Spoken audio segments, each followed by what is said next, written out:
Assalamualaikum, salam sejahtera. Saya Zulfikri Yusof. Ini adalah cerita. Cerita ingin bertanyakan soalan, adakah anda sudah pun mendapat bekalan air, khususnya sekiranya anda tinggal di negeri Selangor ataupun di wilayah Persekutuan Kuala Lumpur.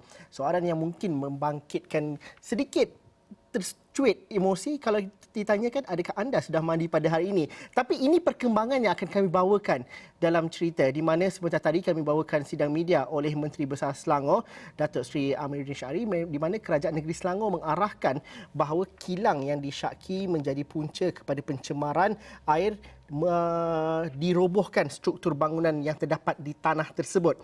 Menurut Menteri Besar Selangor, Datuk Seri Amiruddin Syari, tanah persendirian yang dibangunkan sebagai premis penyelenggaraan jentera berat itu didapati tidak mempunyai kebenaran merancang KM daripada Majlis Perbandaran Selayang MPS. Anda dapat baca ini di extraordinary.com, tetapi kita bawakan sedikit sedutan daripada sidang media tersebut. Kita arahkan pemilik untuk pulihkan, maknanya kena kosongkan tanah. Maknanya mereka kena robohkan bangunan itu sampai tempoh tertentu. Kalau tak ada, kita akan robohkan. Dan operasinya pihak majlis akan tengok sesuai tak sesuai dan sebagainya. Dan pada masa ini kita akan tutup lah. Paling tidak dalam tempoh 3 bulan, 4 bulan kita akan tutup sebelum ia betul-betul selamat. Tapi basically saya rasa setelah 2 kejadian, kita akan semak segenap mungkin supaya kilang itu tidak beroperasi kerana mereka telah membuat dan menyusahkan 1.197 juta akaun di seluruh negeri Selangor. Lebih 1.67 juta akaun pemilik air di Selangor, tetapi jumlah yang terlibat lebih besar daripada itu. Firdaus Azil ditugaskan untuk mengikuti dan juga menjejaki di manakah kilang yang dikatakan punca kepada pencemaran air tersebut, dan juga bagaimana alirannya dibawa sehingga ke loji rawatan air di rantau Sungai Selangor, Rantau Panjang. Rantau Panjang. Ya. Jaraknya bukan dekat, Firdaus, kan? 17 km kalau tidak silap saya. Semalam saya Google dekat Google Map dan sebagainya. Jaraknya kalau naik kenderaan je sekitar 30 minit perjalanan dari tempat ke tempat. Firdaus pagi tadi menyelusuri jalan itu ataupun sungai itu. Mungkin dapat diceritakan sebenarnya. Mungkin ramai yang membayangkan apabila sungai itu tercemar, kita mungkin bayangkan sungai itu sungai besar. Ya. Tapi hakikatnya bagaimana?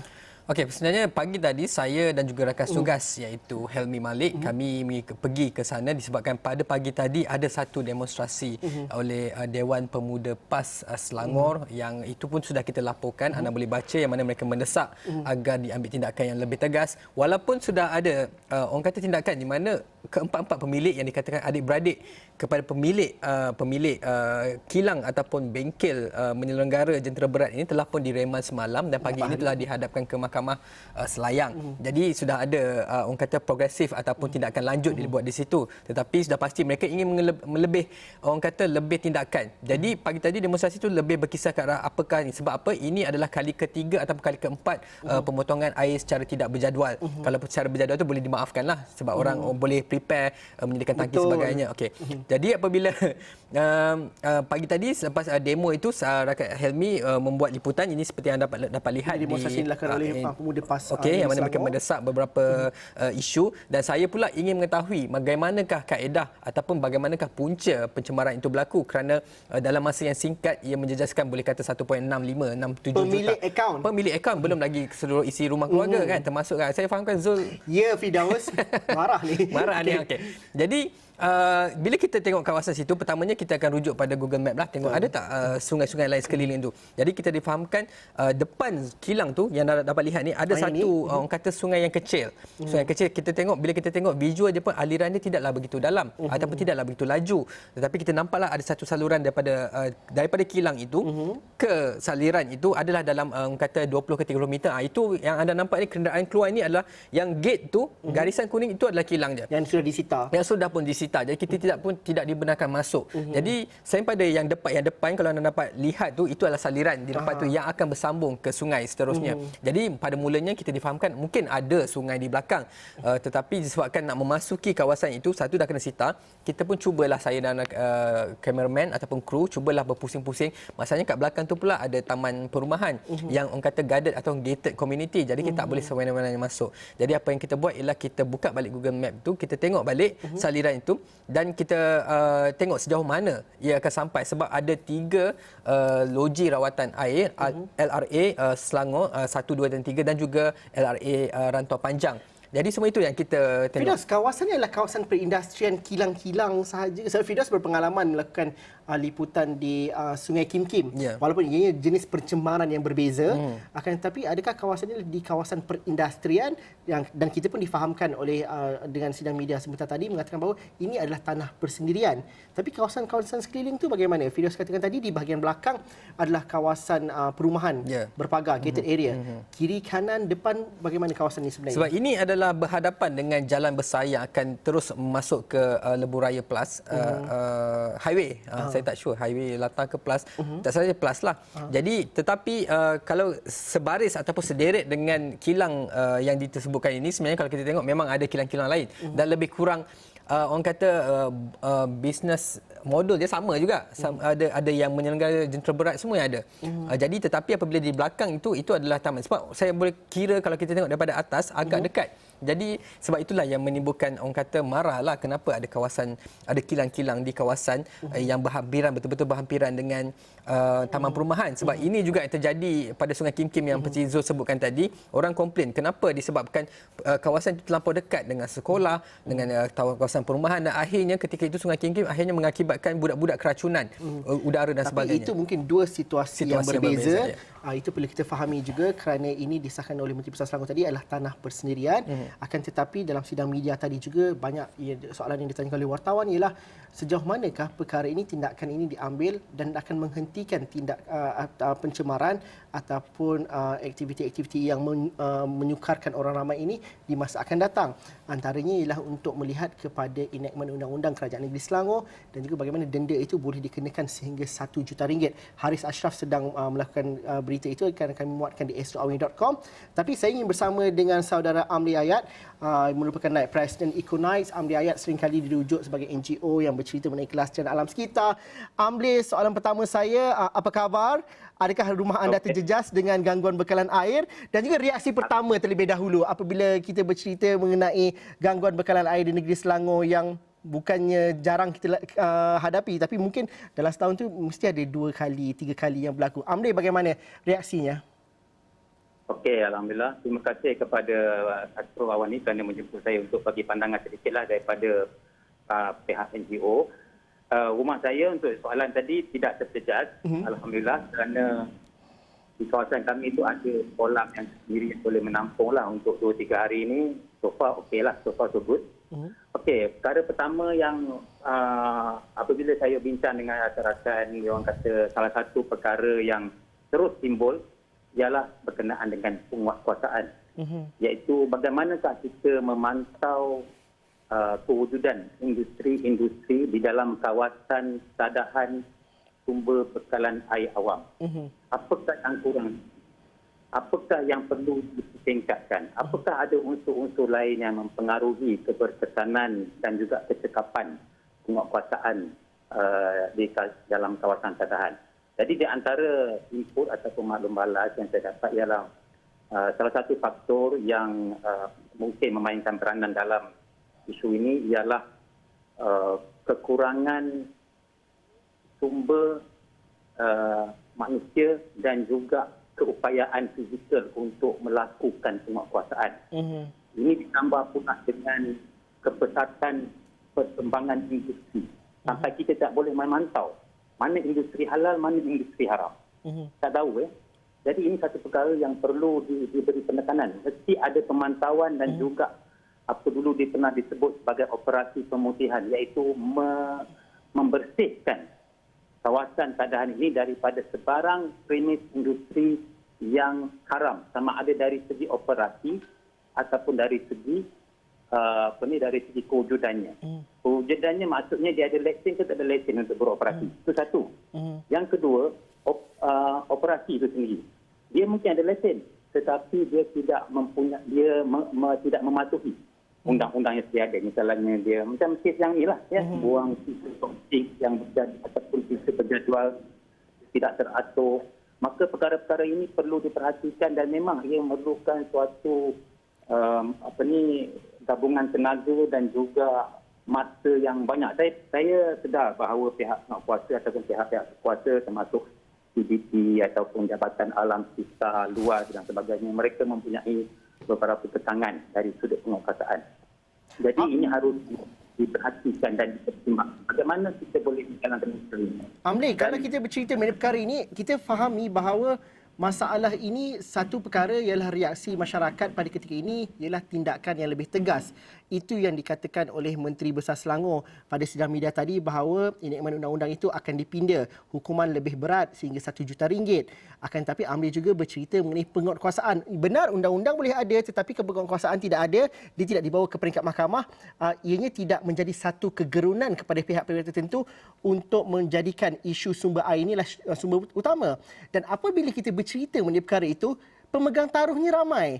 Penguatkuasaan sahaja mungkin perkara ini kalau kita melaporkan, mungkin pihak A mengatakan bahawa itu bukan bidang kuasanya. Pihak B juga mengatakan bahawa itu berada di bidang kuasa yang lain. Jadi keseragaman ini tidak ada.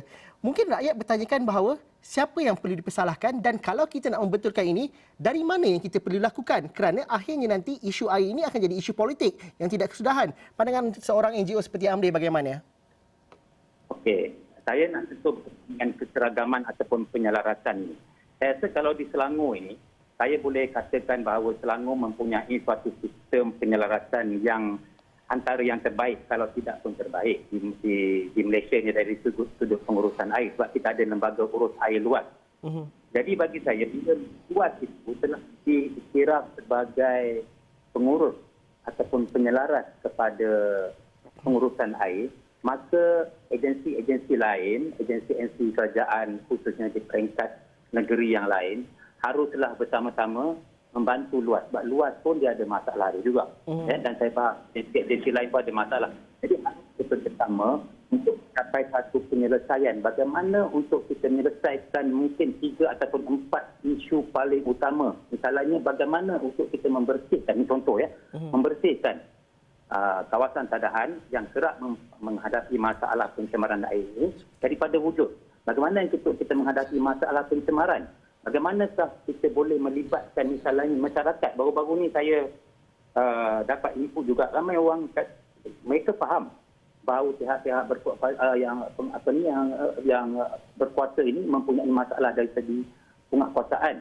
Walaupun macam you sebut tadi walaupun kita mungkin denda yang tinggi tetapi kalau tidak ada pemantauan dan tidak ada penguasaan yang tetap, maka keadaan ini akan terus berlaku. You letaklah denda setinggi mana pun. Tapi sekarang ni orang ramai mula memikirkan apakah perlu ada yang kita panggil citizen action, tindakan rakyat, di mana orang ramai boleh turut sama dalam membantu pihak kerajaan untuk menyelesaikan masalah ini, membanteras masalah ini. Sebab rakyat dah mula gusar, dah mula tak senang hati mengenai masalah air ni. Jadi ini menjadi satu isu yang sangat besar. Tambah-tambah pula baru-baru ni bila dengar kata 4 hari air tak ada, lagi orang gelisah. Tapi alhamdulillah lah air kawan-kawan saya okey, kami dapat air semua. Jadi ini satu perkara yang sangat perlu diberi perhatian, iaitu pertama untuk kita membersihkan kawasan tadahan ini, khususnya kawasan tadahan yang memang kita nampak ada harapan besar untuk mencemarkan air, bersihkan. Dan kita pantau, kita tengok institusi factory ataupun industri mana yang banyak mencemarkan air, sama ada industri itu haram dari segi kewujudannya ataupun haram dari segi operasinya. Itu perlu diberi perhatian. Dan semua agensi mesti berusaha bersama-sama. Mana-mana agensi yang tidak mempunyai keupayaan haruslah memberi penjelasan apakah keupayaan yang perlu mereka ada. Kadang-kadang banyak masalah-masalah dalaman yang tidak dinyatakan secara terang-terangan dengan jelas, masalah yang wujud. Dan inilah masalah yang apabila kita tidak mahu menyatakan masalah yang sebenar, akar masalah yang sebenar, itulah masalah yang sebenar. Dan yang itu tidak diselesaikan dengan baik. Amri, kekal di talian, kekal di Skype kerana tadi kita bercerita mengenai bagaimana masyarakat boleh bertindak, masyarakat ada kesedaran, tetapi akhirnya pada hari ini banyak lagi perkara yang perlu ditingkatkan mengenai kesedaran sumber air ini. Kerana kalau kita bercerita mengenai sungai sebagai sumber air, kadang-kadang kita tidak tahu pun aliran air di belakang rumah kita membawakan kesan yang begitu jelas kepada sumber air ataupun sumber rawatan air di peringkat secara keseluruhannya. Jadi ambil kekal di talian. Firdaus, saya akan bersama dengan anda lagi selepas ini. Kita berhenti rehat seketika dahulu. Kita jumpa lagi dalam cerita selepas ini.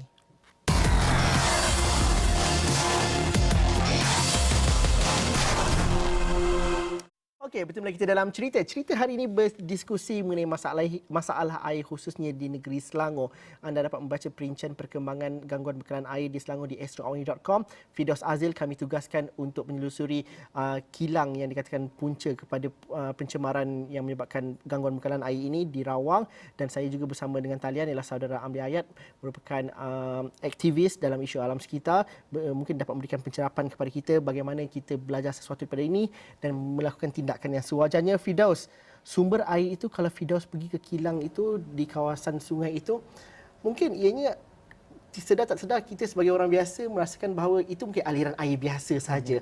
Mungkin tidak menjejaskan kepada sumber air utama yang akan menjejaskan lebih kepada 1.6 juta akaun pemilik air di negeri Selangor dan juga di wilayah persekutuan.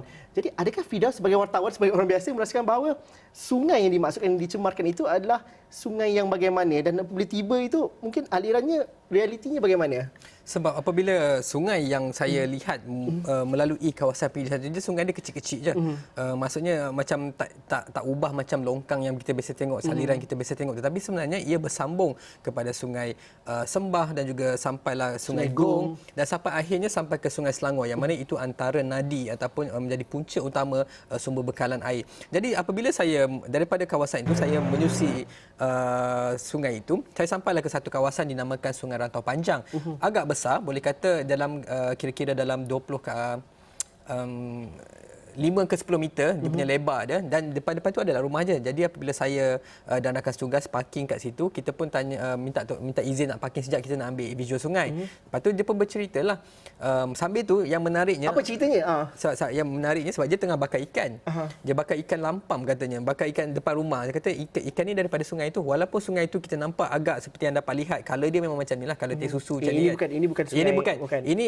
Ini dalam kira-kira 3 km daripada kilang yang dikatakan itu. Jadi ini agak, yang ni pula ini sebenarnya ini adalah di depan, sebenarnya di depan kilang itu. Ini yang bersambung daripada kilang itu ke saliran tadi. Jadi anda dapat lihat dia sudah ada longkang. Jadi kita mungkin merasakan itu juga punca daripada minyak-minyak dikatakan. Saya juga nak menyentuh mengenai bahan-bahan buangan, tapi itu sebentar lagi. Jadi berbalik pada cerita tadi, dia kata 80 90 kira-kira 20 30 tahun dahulu sungai itu tempat budak-budak sebab dia membesar di situ. Mandi sungai. Takat nak pergi seberang berenang tu dah biasa. Walaupun dia kata dah tua, dia rasa macam takut sikitlah. Tetapi kita dapat lihat betapa pentingnya nadi Maksudnya sungai ikan dari sungai itu masih lagi tu sumber makanan, walaupun bukan sumber makanan utama. Saudara Amli, bagaimana kita nak memahami perkara ini? Apabila kita berceritakan tadi, Firdaus berceritakan bahawa mungkin sungai ataupun aliran di hadapan kilang itu kita anggap bahawa longkang biasa. Tapi impaknya besar kepada keseluruhan sumber air di negeri Selangor. Dan masyarakat saya kira belum cukup cakna lagi mengenai perkara ini.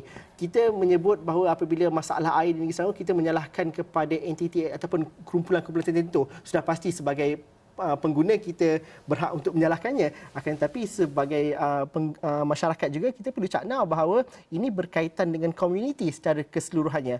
Amli. Ya, betul, baik. Ya, dengan kata orang luar, saya pun kadang-kadang ada keraguan di mana air saya datang dan daripada sungai mana. Ya, jadi itu bagi saya perkara ini perlu diberitahu kepada rakyat Selangor. Setiap rakyat Selangor dia perlu tahu. Tak kira sama ada melalui media sosial ataupun melalui PSA, di manakah, apakah sumber air, dari manakah sumber air mereka, dan mereka itu berada di kawasan tadahan mana, dan adakah tadahan itu merupakan hulu kepada takat pengambilan air. Hulu ni maknanya air itu diambil di hilir rumah mereka. Jadi maknanya apa yang dibuang ke dalam longkang, apa sahaja yang dibuang ke dalam longkang ataupun ke atas tanah, ke dalam sungai, akan sampai kepada takat pengambilan air, dan air itu akan dibawa, disedut sampai ke FSP, sampai ke hidung ataupun mana-manalah di mana air itu dibersihkan, dirawatkan untuk kegunaan awam.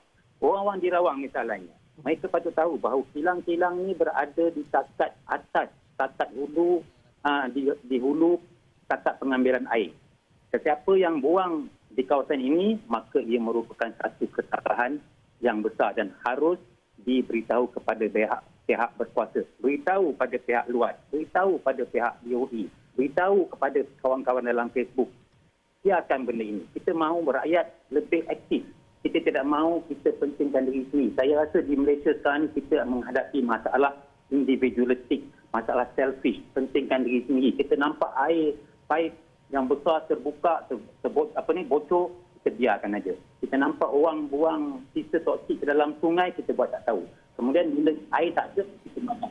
Jadi rakyat pasti tidak boleh mengharapkan pihak penguatkuasa ataupun pihak kerajaan untuk terus menguatkuasa all the time. Tak boleh. Ya, penguatkuasaan ini memang penting, tetapi kita tidak boleh harap setiap agensi untuk menjalankan penguatkuasaannya secara berterusan. Macam mana kita nak jaga satu kawasan yang sangat besar yang membekalkan air kepada kira-kira hampir 2 juta, lebih daripada 2 juta pengguna air. Banyak kawasan tu. Ya, dan kilang-kilang ni kalau kita lalu di situ, kita tengok dia buang tu apa-apa, walaupun dia meragukan, kita just beritahu kepada pihak berkuasa supaya mereka boleh ambil tindakan. Sebab kadang-kadang kita tak sangka benda yang kecil itulah, yang dibuang itulah yang boleh menyebabkan masalah. Amri, saya ada mungkin 2 minit saja bersama dengan Amri, tapi selepas keadaan ataupun masalah air di negeri Selangor pada ketika ini, apa yang kita perlu pelajari? Sebagai rakyat, apa yang kita perlu menjadi pengimbangnya, check and balance? Apa yang kita boleh tunggu daripada pihak kerajaan negeri, daripada pihak kementerian, daripada agensi-agensi yang berwajib yang untuk dilakukan selepas ini? Ketegasan itu bagaimana untuk dijadikan kayu pengukur, Amri? Saya rasa untuk jangka masa yang pendek ini, yang masa yang cepat ini, pertama, operasi apa yang ada orang sebut operasi pemutihan atau pembersihan yang saya sebut tadi itu, operasi industri haram ataupun kewujudan secara haram itu harus dilenyapkan. Dan yang kedua, penguatkuasaan dan pemantauan itu haruslah diadakan sebaik mungkin. Mungkin ada masalah daripada segi tenaga manusia, tetapi untuk masa ini saya rasa itu di antara perkara-perkara yang harus ditumpukan. Dan yang ketiga, sebarang cadangan yang telah ada sebelumnya, ada banyak cadangan-cadangan ataupun kertas-kertas kerja ataupun projek-projek kajian yang berkaitan dengan pemeliharaan sungai, pengurusan sungai secara mampan dan bersepadu harus dilihat dan dipatuhi semula dan diperhatikan secara relevan sesuai dengan masa dan tempat. Okey, Amri, terima kasih banyak kerana sudi bersama kami dalam cerita pada petang ini. Itu adalah Amri Aryat, merupakan Naib Presiden Eco Knights. Terima kasih kerana memberikan pandangan. Tapi Firdaus, sebagai wartawan, ini adalah satu isu yang cukup menarik untuk dilakukan penyiasatan dan juga untuk ditelusuri dan kena berani untuk menyatakan isu-isu ini secara meluas. Akan tetapi itu juga menuntut, selain daripada keberanian, menuntut juga pengetahuan dan juga kepakaran. Contohnya, Firdaus tadi berkongsikan cerita mengenai punca pencemaran yang berlaku di Sungai Selangor pada ketika ini ialah bahannya apa tu? Solvent. Tapi menurut pakar, bagaimana pula? Sebab ada yang mengatakan... Tadi Firdaus merujuk kepada beberapa orang pakar, kan? Ya, jadi selepas ini saya akan menghubungi, sebab apa kita beberapa media sebelum ini, termasuk kita melaporkan pihak berkuasa sebagai berkata bahan yang dikesan ialah bahan pelarut ataupun solvent. Tetapi kita bercakap mengenai orang kata kilang ataupun workshop yang besar untuk membaiki jentera berat. Jadi kebiasaannya, menurut beberapa pakar ini, kebiasaannya yang keluar daripada bahan sisa berjadual yang akan keluar ialah bahan lubricant ataupun bahan pelincir. Ialah kita nak tukar minyak hitam bersama kan. Tetapi apabila media melaporkan bahawa solvent yang keluar, yang mana kalau saya merujuk pada jadual ni, mereka ni bagi saya satu... Pakar-pakar ni bagi jadual.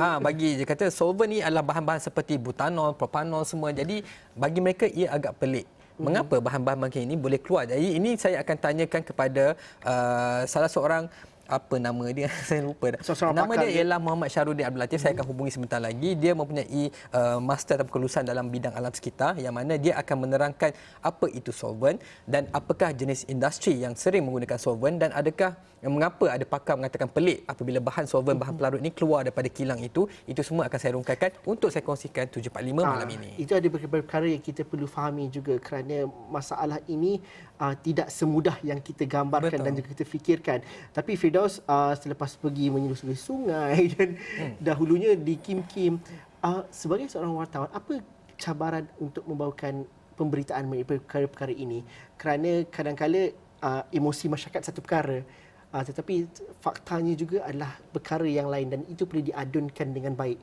Sebab kita juga kena faham kenapa kilang yang dikatakan didirikan secara haram di atas tanah milik persendirian ini boleh berlangsung, boleh orang kata beroperasi sejak sekian lamanya, dan ini juga yang membawa kepada kes Kim dulu, kenapa kawasan PGCN diadakan begitu dekat dengan sekolah dan sebagainya. Jadi ini semua orang kata akan membawa orang kata open the skeleton daripada kenapa orang kata PBT ketika itu meluluskan dan sebagainya ataupun tidak ada penguatkuasaan. Jadi ini mungkin sikit sebanyak media akan apabila media berfokus maka akan terkeluarlah cerita-cerita adakah ia dilindungi atau sebagainya. Jadi benda-benda inilah yang akan kita cuba laporkan Di media sosial, Firdaus aktif di media sosial. Jadi bagaimana kalau dapatan Firdaus kalau di media sosial, apa trend ataupun sentiment ataupun kita tahulah ramai yang marah, tapi dalam masa sama banyak juga idea-idea yang dilontarkan. Antara lain ada juga yang mengatakan bahawa buat laporan tetapi mungkin tidak diterima oleh pihak-pihak berkuasa.